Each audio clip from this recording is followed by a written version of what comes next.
नमस्कार, प्रदेश की अहम खबरें लेकर हाजिर है सुजस आवाज राजस्थान।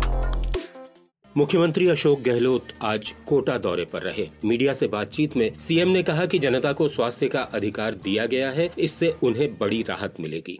ये स्वास्थ्य का अधिकार दिया हमने। RTI, MNREGA, right to education और फूड सिक्योरिटी एक्ट दिए थे। उसी ढंग से एक्ट बनाया है कि राइट टू हेल्थ। देश में पहला राज्य राजस्थान बन गया है जहाँ पर ये एक्ट बना है।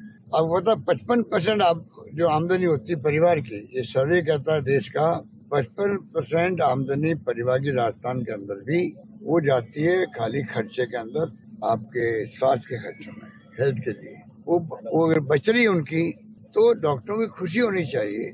राइट टू हेल्थ नाम अपना अपने मैसेज है। स्वास्थ्य का अधिकार किसके लिए? जनता के लिए है और सब ऑनलाइन देख सकते हैं। जनता से भी अपील करी है, बताया उनको विज्ञापन देके। डॉक्टर से अपील करी मैंने। कोटा एयरपोर्ट पर उन्होंने हड़ताली डॉक्टर्स से कहा कि बिल को लेकर अगर उन्हें कोई भी गलत फहमी है तो वार्ता के लिए हमेशा रास्ते खुले हैं। किसी ने स्वीकार किया है वो पैकेज, किसी ने नहीं किया है वो हम बढ़ा देंगे। मान लो वो तो चिरंजीवी योजना के अंतर्गत इलाज करने का पैकेज का मामला है, उससे राइट टू हेल्थ का कोई संबंध नहीं है कि ये तो बिल बन गया। अब तो कोई आई का हॉस्पिटल है, वहाँ पहुँच जाएगा इमरजेंसी के नाम पर, हार्ट वाला पहुँच जाएगा, हम कैसे इलाज करेंगे? तो इस प्रकार गलतफहमी पैदा करे जनता के अंदर, जो नहीं करनी चाहिए। एक निजी टीवी चैनल को दिए इंटरव्यू में भी सीएम ने कहा था कि बिल में सबके सुझावों को शामिल किया गया है। देखिए, ये राइट टू हेल्थ हमारे मैनिफेस्टो में था। अभी जब असेंबली में प्रस्तुत हुआ, इनकी रिक्वेस्ट पे हमने सेलेक्ट कमेटी में दिया उसको। उसके बाद में डॉक्टरों की टीम के साथ बैठ करके चर्चा करके जो सुझाव दिए गए थे वो तमाम सुझाव सरकार ने स्वीकार किए। उसके बाद पुनः पेश हुआ असेंबली के अंदर और सब पक्ष विपक्ष ने पास किया इसको। ये दुखद बात है कि आज प्राइवेट सेक्टर को हम पूरा प्रोत्साहन दे रहे हैं। ऐसे वक्त में मैंने इनसे बार बार अपील की है कि आपको जब नियम कानून बनाएंगे, कायदे बनाएंगे इसके एक्ट के, उस वक्त छोटी मोटी आपकी और कोई समस्या होगी तो हल कर देंगे। डॉक्टरों कहते कर दी गलतफहमी, पता नहीं लागू होते ही आपके ऊपर क्या क्या बीतेगी। जबकि मैंने क्लियर किया है, अपील जारी करी है, विज्ञापन दिए है समझाने के लिए, समझ भी रहे हैं। आधे से अधिक लोग कल हॉस्पिटल ज्वाइन भी किए वापिस। राजस्थान सरकार ने 2008 के जयपुर सीरियल ब्लास्ट मामले में बरी हुए आरोपियों के खिलाफ सुप्रीम कोर्ट में विशेष अनुमति याचिका SLP दायर करने का निर्णय किया है। मुख्यमंत्री की अध्यक्षता में हुई उच्च स्तरीय बैठक में ये फैसला लिया गया। सीएम ने कहा कि 2019 के जिला न्यायालय के फैसले को पलटते हुए राजस्थान हाई कोर्ट ने सभी आरोपियों को बरी किया है। उन्होंने कहा कि राज्य सरकार की मंशा है कि दोषियों को कड़ी से कड़ी सजा मिलनी चाहिए, इसलिए हाई कोर्ट के फैसले के खिलाफ राज्य सरकार सुप्रीम कोर्ट में SLP दाखिल करेगी। साथ ही मुख्यमंत्री ने इस प्रकरण में पैरवी के लिए नियुक्त अतिरिक्त महाधिवक्ता राजेंद्र यादव की सेवाएं समाप्त करने का भी निर्णय लिया। अपील करने का फैसला मैं पहले ही कर लिया था और कल तो हमने डबल AG ने जो लापरवाही बरती है उसको हमने हटा भी दिया है। कोटा में चंबल नदी के दोनों किनारों पर विकसित हो रहा रिवर फ्रंट अब आकार ले चुका है और लोगों के आकर्षण का केंद्र बना हुआ है। नदी किनारे की बस्तियों को भी जल भराव की समस्या से निजात मिली है। यहाँ यदि दुनिया की सबसे बड़ी घंटी लगाई गई है तो सामने से नजर आने और साइड से अदृश्य होने वाली मूर्ति का अलग ही रोमांच है। मुख्यमंत्री ने अपने कोटा दौरे में इस रिवर फ्रंट की तारीफ करते हुए कहा, आपके यहाँ तो रिवर फ्रंट बन रहा शानदार, पूरे देश में नाम हो रहा उसका। पूरे देश के अंदर रिवर फ्रंट हो रहा है आजकल। जो सुनता है उसका आश्चर्य होता है कि रिवर फ्रंट में जो अप्रोच रखी गई है वो देखने वाली है। टूरिस्ट बहुत कम आता है कोटा के अंदर। अब आप देखना, टूरिज्म को बहुत प्रमोट कर रहे हैं हम लोग। 1,500 करोड़ रुपये रखा मैंने बजट टूरिज्म का। टूरिज्म को इंडस्ट्री का दर्जा दे दिया। राजस्थान भर के होटलियर खुश है, ट्रेवल एजेंट खुश है, टूर ऑपरेटर खुश है। इतना शानदार ट्रेंड हमने किया है। रोजगार बढ़ेगा टूरिज्म से राजस्थान के अंदर। प्रदेश में बेमौसम बरसात और ओलावृष्टि से रबी फसल के खराबे का जल्द आकलन किया जाएगा। मुख्यमंत्री ने विशेष गिरदावरी शीघ्र करवाकर किसानों को राहत देने के निर्देश दिए हैं। साथ ही प्रभावित क्षेत्रों से नुकसान की रिपोर्ट भिजवाने को भी कहा है ताकि किसानों को तत्काल सहायता दी जा सके। रबी फसलों की विशेष गिरदावरी के आदेश राजस्व विभाग ने 8 मार्च को जारी किए थे, जो फसलों की कटाई तक प्रभावी रहेंगे।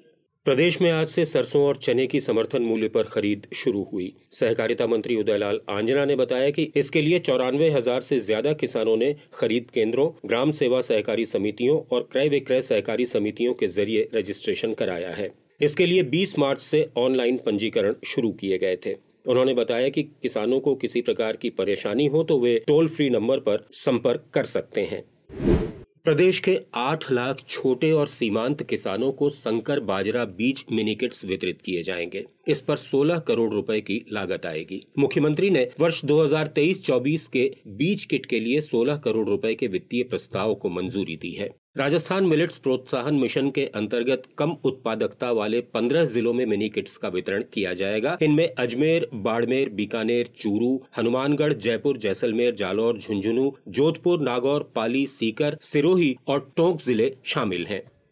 बात चाहे किसान कल्याण की हो या पुलिस बेड़े की दक्षता बढ़ाने की, हर तबके का उत्थान सीएम की प्राथमिकता रही है। अब उन्होंने जोधपुर पुलिस ट्रेनिंग स्कूल में प्रशिक्षणार्थियों की संख्या दुगनी करने के प्रस्ताव को हरी झंडी दी है। अब तक यहां 500 लोग ट्रेनिंग पाते थे, जिसे अब 1000 कर दिया गया है। इसके लिए 8 नए पद बनाने का प्रस्ताव भी सीएम ने मंजूर किया है। उन्होंने वर्ष 2023-24 के बजट में ये ऐलान किया था। जल जीवन मिशन के तहत राजस्थान ने अब तक के सबसे ज्यादा जल कनेक्शंस का रिकॉर्ड तोड़ते हुए 31 मार्च को एक दिन में 27,470 कनेक्शंस किए हैं। इससे पहले 26 मार्च को 16,742 जल कनेक्शंस किए गए थे। वित्त वर्ष 2022-23 में कुल 14,13,679 जल कनेक्शंस किए जा चुके हैं। जेजेएम ने जनवरी से मार्च की तिमाही में रफ्तार पकड़ी और 3 महीने में 7,34,715 जल कनेक्शंस दिए गए। जनवरी से मार्च की तिमाही के प्रतिदिन जल कनेक्शंस को देखें तो राजस्थान देश में तीसरे स्थान पर रहा है। जल जीवन मिशन के तय लक्ष्यों को हासिल करने वाले टॉप 5 जिलों में झालावाड़, भीलवाड़ा, कोटा, चित्तौड़गढ़ और उदयपुर हैं। जन स्वास्थ्य अभियांत्रिकी मंत्री डॉक्टर महेश जोशी ने कहा कि प्रदेश में अब 39,08,000 ग्रामीण परिवारों तक नल के माध्यम से जल पहुँच रहा है।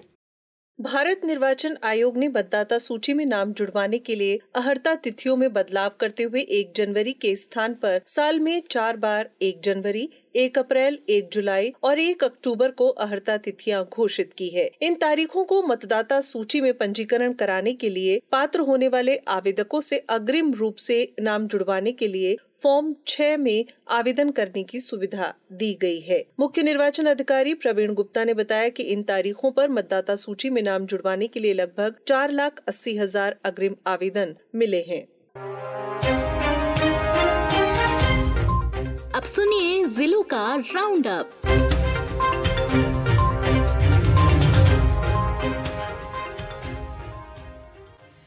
सामाजिक न्याय और अधिकारिता मंत्री टीकाराम जूली ने आज जयपुर में मुख्यमंत्री दिव्यांग स्कूटी योजना के आवेदन के ऑनलाइन पोर्टल का उद्घाटन किया। इसके जरिए 5,000 स्कूटियों का वितरण विशेष योग्यजनों को किया जाएगा। उन्होंने राजकीय सावित्रीबाई फुले कन्या छात्रावास में 77 दिव्यांगजनों को निःशुल्क स्कूटी वितरित की। स्कूटी के साथ हेलमेट और स्कूटी के पंजीकरण की पूरी कार्रवाई भी कराई गई। श्री जूली ने लाभार्थियों को संबोधित करते हुए कहा कि शेष दिव्यांगजन शीघ्र पंजीकरण कर राज्य सरकार की योजना का लाभ उठाएं। उन्होंने कहा कि दिव्यांगजनों को दी जा रही स्कूटियों का सही उपयोग कर वे आत्मनिर्भर बने और अपने जीवन में सकारात्मक परिवर्तन लाएं। दौसा शहर में जिले का पहला जनता क्लिनिक खोला गया है। इस क्लिनिक का उद्घाटन आज कृषि विपणन मंत्री मुरारीलाल मीणा ने किया। जिले में कुल 5 जनता क्लिनिक खुलना प्रस्तावित है। इनमें 2 दौसा शहर में और 3 लालसोट में खोले जाएंगे। इन क्लिनिकों पर एक डॉक्टर के साथ अन्य स्टाफ भी मौजूद रहेगा। वहीं क्लिनिक में 10 प्रकार की जांचें और करीब 500 प्रकार की दवाइयां मिल सकेगी। मुख्य सचिव उषा शर्मा ने आज चूरू का दौरा किया। उन्होंने रतन नगर पालिका की ओर से किए जा रहे कचरा प्रबंधन कार्य और राजगढ़ रोड पर बन रहे रिकवरी रिसोर्स सेंटर का अवलोकन किया। अजमेर जिले में गर्मियों को देखते हुए 320 नए हैंडपंप खोदे जाएंगे। जिले की 8 विधानसभा क्षेत्रों में प्रत्येक में 40-40 हैंडपंप बनेंगे। इन पर करीब 3.25 करोड़ रुपए खर्च होंगे। जलदाय विभाग इसे 1 महीने में पूरा करने की योजना बना रहा है। अलवर जिला कलेक्टर डॉक्टर जितेंद्र कुमार सोनी ने ओलावृष्टि से प्रभावित मालाखेड़ा क्षेत्र के ऊनखर, भाडोली, अहीरबास, बाटेला, खारेड़ा, भडोली, हरिपुरा, बीजवाड़, सारंगपुरा, माधोगढ़, कुशलगढ़ और इंदोक गांवों के खेतों में फसल खराबे का जायजा लिया। करौली जिले के श्री महावीर जी में आज से भगवान महावीर का मेला शुरू हो गया। इसमें विभिन्न धार्मिक कार्यक्रम आयोजित किए जा रहे हैं। नमस्कार।